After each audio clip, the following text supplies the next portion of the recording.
Chers investisseurs, nous vous souhaitons tout d'abord le meilleur pour 2022. Que cette nouvelle année soit pour vous synonyme de succès, tant sur le plan personnel que professionnel. Quelles sont les perspectives des marchés financiers après la très bonne année boursière 2021 ? Sur ce tableau, nous voyons que les places boursières ont réalisé de belles performances l'an dernier. Pour la troisième année consécutive, l'Europe et les États-Unis ont pu afficher des rendements supérieurs à 10%. La hausse du dollar américain a contribué au rendement du marché boursier américain en euros. Les performances des marchés émergents étaient un peu moins élevées l'année dernière en raison d'une croissance économique légèrement plus faible et de mesures réglementaires strictes en Chine. Les indices obligataires traditionnels ont enregistré des pertes. Néanmoins, nous avions suffisamment diversifié nos portefeuilles avec des obligations émergentes en devises fortes, des obligations convertibles, des obligations en couronne norvégienne et de l'or qui ont tous enregistré de bonnes performances en 2021. Entre-temps, il est également apparu que la Banque centrale américaine pourrait relever les taux d'intérêt plus tôt que prévu en raison de la hausse de l'inflation.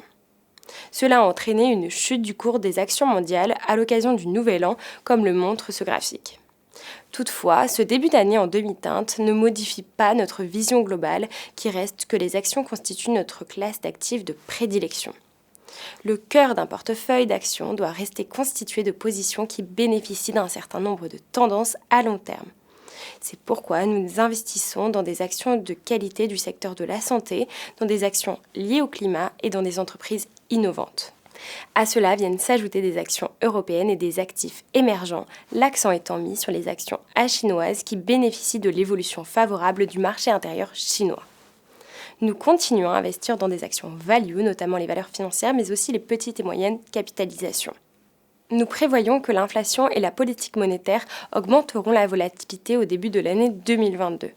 Dans les portefeuilles, nous compensons ces fluctuations en utilisant activement les options lorsque cela est possible.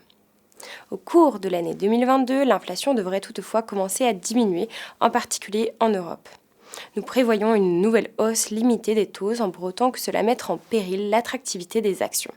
Vous êtes désormais pleinement en phase avec notre stratégie d'investissement. Si vous avez encore des questions, n'hésitez pas à contacter votre conseiller Belfus. Merci pour votre attention et rendez-vous le mois prochain.